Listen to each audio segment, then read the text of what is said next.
Item ಯಾವುದೇ ಇರಲಿ try ಮಾಡಿ ಆಚಿ ಚಿಕನ್ ಮಸಾಲಾ. ಆನೇಕಲ್ ಸರ್ಕಾರಿ ಆಸ್ಪತ್ರೆಯಲ್ಲಿ ಅಗ್ನಿ ಅವಘಡ ಸಂಭವಿಸಿದೆ. ಮೊದಲನೇ ಮಹಡಿಯಲ್ಲಿ ಬೆಂಕಿ ಹೊತ್ತಿಕೊಂಡಿದೆ. ಶಾರ್ಟ್ ಸರ್ಕ್ಯೂಟ್ನಿಂದ ಈ ಘಟನೆ ಸಂಭವಿಸಿರಬಹುದು ಅಂತ ಹೇಳಲಾಗ್ತಾ ಇದೆ. ಪ್ರಾಣ ಉಳಿಸಿಕೊಳ್ಳೋದಕ್ಕೆ ಅಲ್ಲಿದ್ದಂತಹ ರೋಗಿಗಳು ಆಸ್ಪತ್ರೆಯ ಹೊರಗೆ ಓಡಿ ಬಂದಿದ್ದಾರೆ. ಆನೇಕಲ್ನ ಸರ್ಕಾರಿ ಆಸ್ಪತ್ರೆಯಲ್ಲಿ ಆಗಿರುವಂತಹ ಅಗ್ನಿ ಅವಘಡ ಇದು. ಮೊದಲನೇ ಮಹಡಿಯಲ್ಲಿ ಬೆಂಕಿ ಕಾಣಿಸಿಕೊಂಡಿದೆ. ಸದ್ಯಕ್ಕಿರುವಂತಹ ಮಾಹಿತಿಯ ಆಧಾರದಲ್ಲಿ ನೋಡ್ತಾ ಹೋಗೋದಾದ್ರೆ ಶಾರ್ಟ್ ಸರ್ಕ್ಯೂಟ್ನಿಂದಲೇ ಈ ಬೆಂಕಿ ವ್ಯಾಪಿಸಿದೆ ಅಂತ ಹೇಳಲಾಗ್ತಾ ಇದೆ. ಬೆಂಕಿ ಮತ್ತು ದಟ್ಟ ಹೊಗೆಯಿಂದ ರೋಗಿಗಳು ಪರದಾಡುವಂತಹ ಪರಿಸ್ಥಿತಿ ನಿರ್ಮಾಣವಾಗಿತ್ತು. ರೋಗಿಗಳನ್ನ ಹೊರಗೆ ಆಸ್ಪತ್ರೆಯ ಸಿಬ್ಬಂದಿ ಕರೆತಂದಿದ್ದಾರೆ. ಹೊಗೆಯಿಂದ ಜೀವ ಉಳಿಸಿಕೊಳ್ಳುವುದಕ್ಕೆ ರೋಗಿಗಳು ಓಡಿ ಬರಬೇಕಾದ ಪರಿಸ್ಥಿತಿ ನಿರ್ಮಾಣವಾಗಿತ್ತು.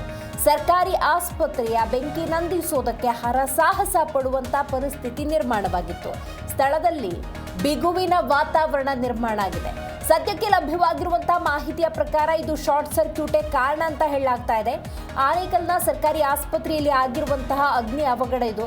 ಆಸ್ಪತ್ರೆಯಲ್ಲಿ ಎಷ್ಟು ಮಂದಿ ರೋಗಿಗಳಿದ್ರು, ಸಿಬ್ಬಂದಿ ಎಷ್ಟು ಜನ ಇದ್ರು, ಇದೆಲ್ಲವನ್ನು ನಾವು ಇನ್ನಷ್ಟೇ ಮಾಹಿತಿಯನ್ನು ಕಲೆ ಹಾಕಬೇಕಾಗಿದೆ.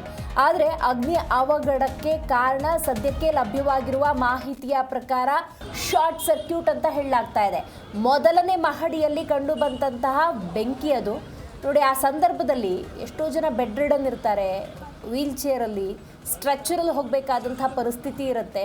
ಆ ಸಂದರ್ಭದಲ್ಲಿ ಆಸ್ಪತ್ರೆಯ ಸಿಬ್ಬಂದಿ ರೋಗಿಗಳನ್ನು ಹೊರಗಡೆ ಕರೆದುಕೊಂಡು ಬಂದಿದ್ದಾರೆ ಎನ್ನುವಂಥ ಮಾಹಿತಿ ಇದೆ. ಯಾರೆಲ್ಲ ಆ ಸಂದರ್ಭದಲ್ಲಿ ಹೊರಗೆ ಬರೋದಕ್ಕೆ ಸಶಕ್ತರಾಗಿದ್ದರು ಅವರು ತಾವೇ ಆಸ್ಪತ್ರೆಯಿಂದ ಹೊರಗೋಡಿ ಬಂದಿದ್ದಾರೆ. ಅಗ್ನಿಶಾಮಕ ದಳ ಸಿಬ್ಬಂದಿ ಬೆಂಕಿ ನಂದಿಸೋದಕ್ಕೆ ಯಾವ ರೀತಿ ಪರದಾಟವನ್ನು ನಡೆಸಿದ್ದಾರೆ ಅನ್ನೋದನ್ನು ಕೂಡ ನೀವು ದೃಶ್ಯದಲ್ಲಿ ಗಮನಿಸಬಹುದು. ಸರ್ಕಾರಿ ಆಸ್ಪತ್ರೆಗಳು ಅಂದರೆ ಕಟ್ಟಡಗಳಿದ್ದಾವೆ, ಆದರೆ ಸುಸಜ್ಜಿತ ಕಟ್ಟಡಗಳು ಕನಸಿನ ಮಾತು, ಸೂಕ್ತ ರೀತಿಯ ವ್ಯವಸ್ಥೆ ಕನಸಿನ ಮಾತು ಎಂಬಂತಾಗಿದೆ. ಆಪರೇಷನ್ ಥಿಯೇಟರ್ನಲ್ಲಿ ಬೆಂಕಿ ಕಾಣಿಸ್ಕೊಂಡಿರೋದು ಶಾರ್ಟ್ ಸರ್ಕ್ಯೂಟ್ನಿಂದಲೇ ಬೆಂಕಿ ಹೊತ್ಕೊಂಡಿದೆ. ಹೊಗೆ ಕಾಣಿಸ್ತಾ ಇದ್ದಂತೆ ರೋಗಿಗಳನ್ನು ಹೊರಗೆ ಶಿಫ್ಟ್ ಮಾಡಲಾಗಿದೆ. ಸದ್ಯ ಆಪರೇಷನ್ ಥಿಯೇಟರ್ನಲ್ಲಿ ಯಾವುದೇ ರೋಗಿಗಳು ಇರಲಿಲ್ಲ. ಸ್ಥಳಕ್ಕೆ ಸಿಡಿಗೂಸಕೋಟೆ ಅಗ್ನಿಶಾಮಕ ಸಿಬ್ಬಂದಿ ದೌಡಾಯಿಸಿದ್ರು. ಅದೃಷ್ಟವಶಾತ್ ಯಾವುದೇ ಪ್ರಾಣಹಾನಿ ಸಂಭವಿಸಿಲ್ಲ. ಸದ್ಯ ಬೆಂಕಿಯನ್ನ ಅಗ್ನಿಶಾಮಕ ದಳ ಸಿಬ್ಬಂದಿ ನಂದಿಸ್ತಾ ಇದ್ದಾರೆ. ಸ್ಥಳಕ್ಕೆ ಆನೇಕಲ್ ಪೊಲೀಸರು ಭೇಟಿ ಕೊಟ್ಟು ಪರಿಶೀಲನೆಯನ್ನ ನಡೆಸ್ತಾ ಇದ್ದಾರೆ. ಹೌದು, ನೀವು ಗಮನಿಸಬಹುದು, ಇತ್ತೀಚೆಗಿಂತ ಪ್ರಕರಣಗಳು ಜಾಸ್ತಿ ಆಗ್ತಾ ಇದೆ. ಶಾರ್ಟ್ ಸರ್ಕ್ಯೂಟ್ನಿಂದ ಸರ್ಕಾರಿ ಜಾಗಗಳು, ಕಟ್ಟಡಗಳಲ್ಲಿ ಬೆಂಕಿ ಕಾಣಿಸ್ಕೊಳ್ಳೋದು, ಇಂಥ ಘಟನೆಗಳಿದ್ದಾಗ ದಯವಿಟ್ಟು ಸರ್ಕಾರದ ವತಿಯಿಂದ ಗಮನಿಸಬೇಕು. ಆರೋಗ್ಯ ಇಲಾಖೆ ಮೇಂಟೆನೆನ್ಸನ್ನು ಅಚ್ಚುಕಟ್ಟಾಗಿ ಮಾಡಬೇಕಾಗತ್ತೆ. ಸದ್ಯಕ್ಕೆ ಯಾವುದೇ ಸಚಿವರಿಲ್ಲ ಅನ್ನುವಂಥ ಪರಿಸ್ಥಿತಿ ನಿರ್ಮಾಣವಾಗಿತ್ತು. ಈಗ ಯುಟಿಕಾದವರು ಇತ್ತ ಕಡೆ ಗಮನ ಹರಿಸಿ ಯಾಕೆ ಏನಾಗಿದೆ ಅನ್ನೋದನ್ನು ಕೂಲಂಕುಷವಾಗಿ ಪರಿಶೀಲನೆ ಮಾಡಿದ್ರೆ ಖಂಡಿತವಾಗ್ಲೂ ಸರ್ಕಾರಿ ಆಸ್ಪತ್ರೆಗಳು ಸುಸಜ್ಜಿತ ಕಟ್ಟಡಗಳಿರ್ಬೋದು, ಸೂಕ್ತ ರೀತಿಯ ವ್ಯವಸ್ಥೆಗಳಿರ್ಬೋದು, ಇದನ್ನೆಲ್ಲ ಒದಗಿಸುವಂಥ ನಿಟ್ಟಿನಲ್ಲಿ ಗಮನ ಹರಿಸಬೇಕಾಗತ್ತೆ.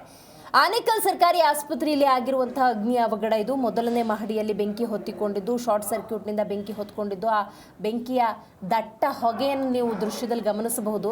ಅಲ್ಲಿ ಬೆಂಕಿ ಒಂದು ಭಾಗದಲ್ಲಿ ಸಮಸ್ಯೆಯನ್ನು ಉಂಟು ಮಾಡಿದ್ರೆ ಆ ಹೊಗೆ ಏನಿದೆ ಅದು ವ್ಯಾಪಿಸ್ಬಿಡ್ತಲ್ಲ, ಉಸಿರುಗಟ್ಟುವಂಥ ಸನ್ನಿವೇಶ ನಿರ್ಮಾಣವಾಗಿತ್ತು. ಆ ಸಂದರ್ಭದಲ್ಲಿ ರೋಗಿಗಳನ್ನು ತತ್ಕ್ಷಣಕ್ಕೆ ಸಿಬ್ಬಂದಿ ಹೊರಗೆ ಕರ್ಕೊಬಂದಿದ್ದಾರೆ.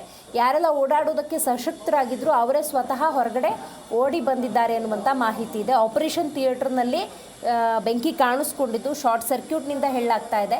ಸೊ ಬಹಳಷ್ಟು ಸರ್ಕಾರಿ ಆಸ್ಪತ್ರೆಗಳದ್ದು ಯಾವುದೇ ಆಗಿದ್ರೂ ಕೂಡ ಶಿಥಿಲಾವಸ್ಥೆಯ ಕಟ್ಟಡಗಳಿದ್ದಾವೆ. ಬಹುತೇಕ ಈ ಕಟ್ಟಡಗಳಲ್ಲಿ ಮೇಂಟೆನೆನ್ಸ್ ಅನ್ನೋದೇ ಇಲ್ಲ. ಸೊ ಹಾಗಾಗಿ ದಯವಿಟ್ಟು ಆ ಕಟ್ಟಡಗಳ ಸುಸಜ್ಜಿತ ವ್ಯವಸ್ಥೆಯನ್ನು ಕಲ್ಪಿಸಿಕೊಡುವಂಥ ನಿಟ್ಟಿನಲ್ಲಿ ಇಲಾಖೆ ಗಮನ ಹರಿಸಬೇಕಾಗತ್ತೆ. ಹೆಚ್ಚಿನ ಮಾಹಿತಿಯನ್ನು ನಮ್ಮ ಪ್ರತಿನಿಧಿ ಮೂರ್ತಿ ನೀಡ್ತಾ ಹೋಗ್ತಾರೆ.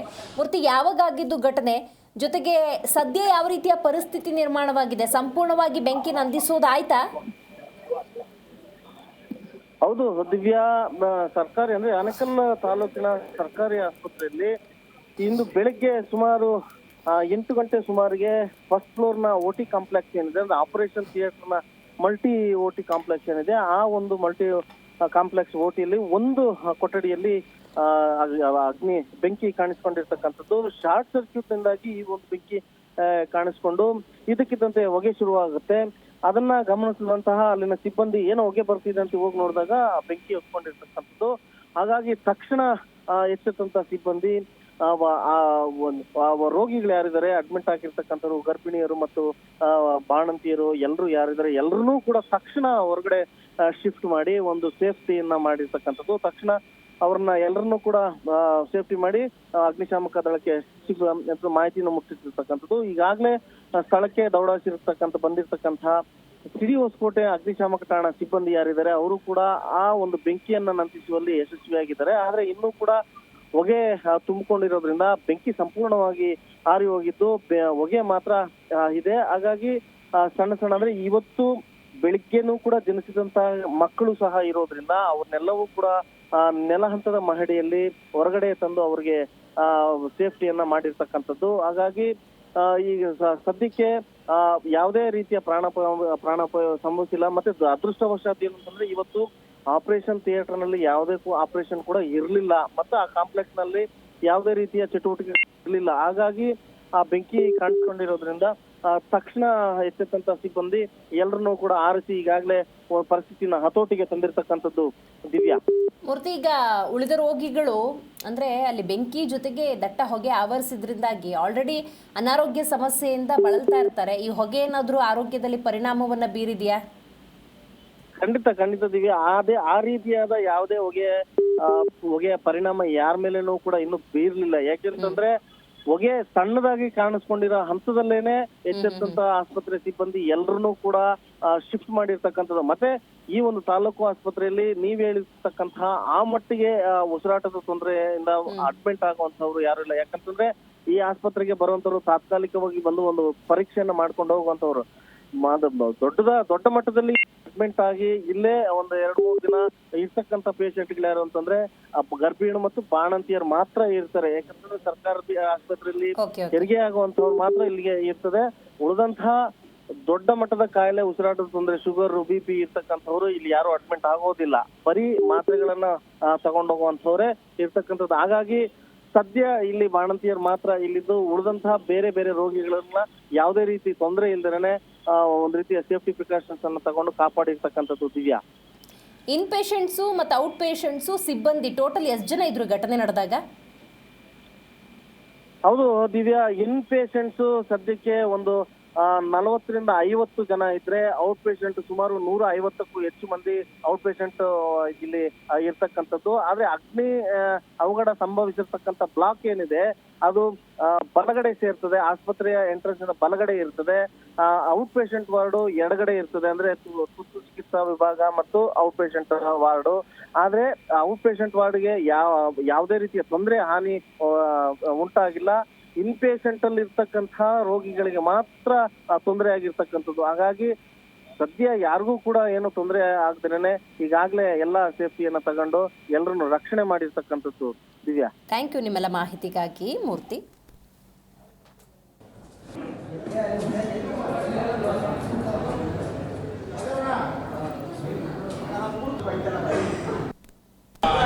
ಆ್ಯಕ್ಚುಲಿ ಇವತ್ತು ಬೆಳಗ್ಗೆ ಒಂದು 9 ಗಂಟೆ ಹಂಗೆ ಓಟಿಲಿ ಬೆಂಕಿ ಎತ್ಕೊಂತು ಅಂತ ಹೇಳಿದ್ರು. ಹೊಗೆ ಬರ್ತಿತ್ತು ಅಷ್ಟೇ.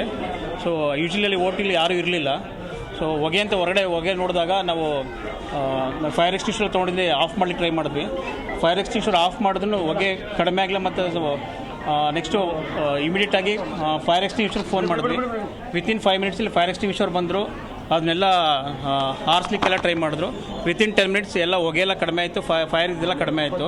ಸೊ ಕೆಳಗಡೆ ಮಕ್ಕಳೆಲ್ಲ ಇದ್ದಿದ್ದು ಫಸ್ಟು ವಿತಿನ್ ಫೈರ್ ಅಂತ ಹೇಳಿದ ತಕ್ಷಣ ಕೆಳಗಡೆ ನಮ್ಮ ಮಕ್ಕಳನ್ನೆಲ್ಲ ತೆಗೆದು ಹೊರಗಡೆ ಸೇಫಾಗಿ ಶಿಫ್ಟ್ ಮಾಡಿದ್ವಿ.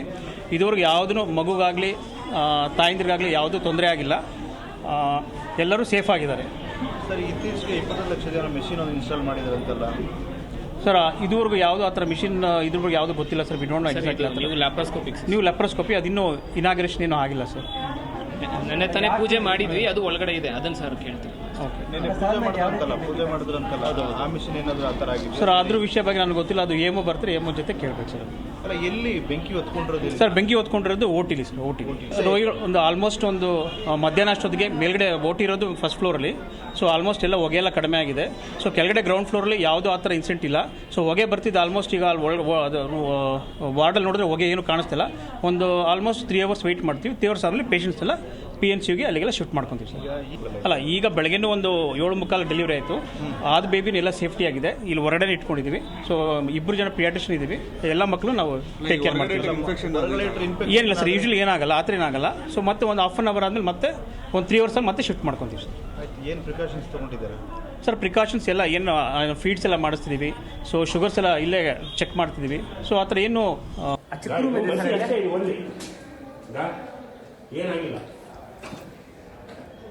ದೃಶ್ಯದಲ್ಲಿ ಗಮನಿಸ್ತಾ ಇದ್ದೀರಿ ಯಾವ ರೀತಿ ಆಪರೇಷನ್ ಥಿಯೇಟರ್ನಲ್ಲಿ ಬೆಂಕಿ ಆವರಿಸಿತ್ತು ಅಂತ.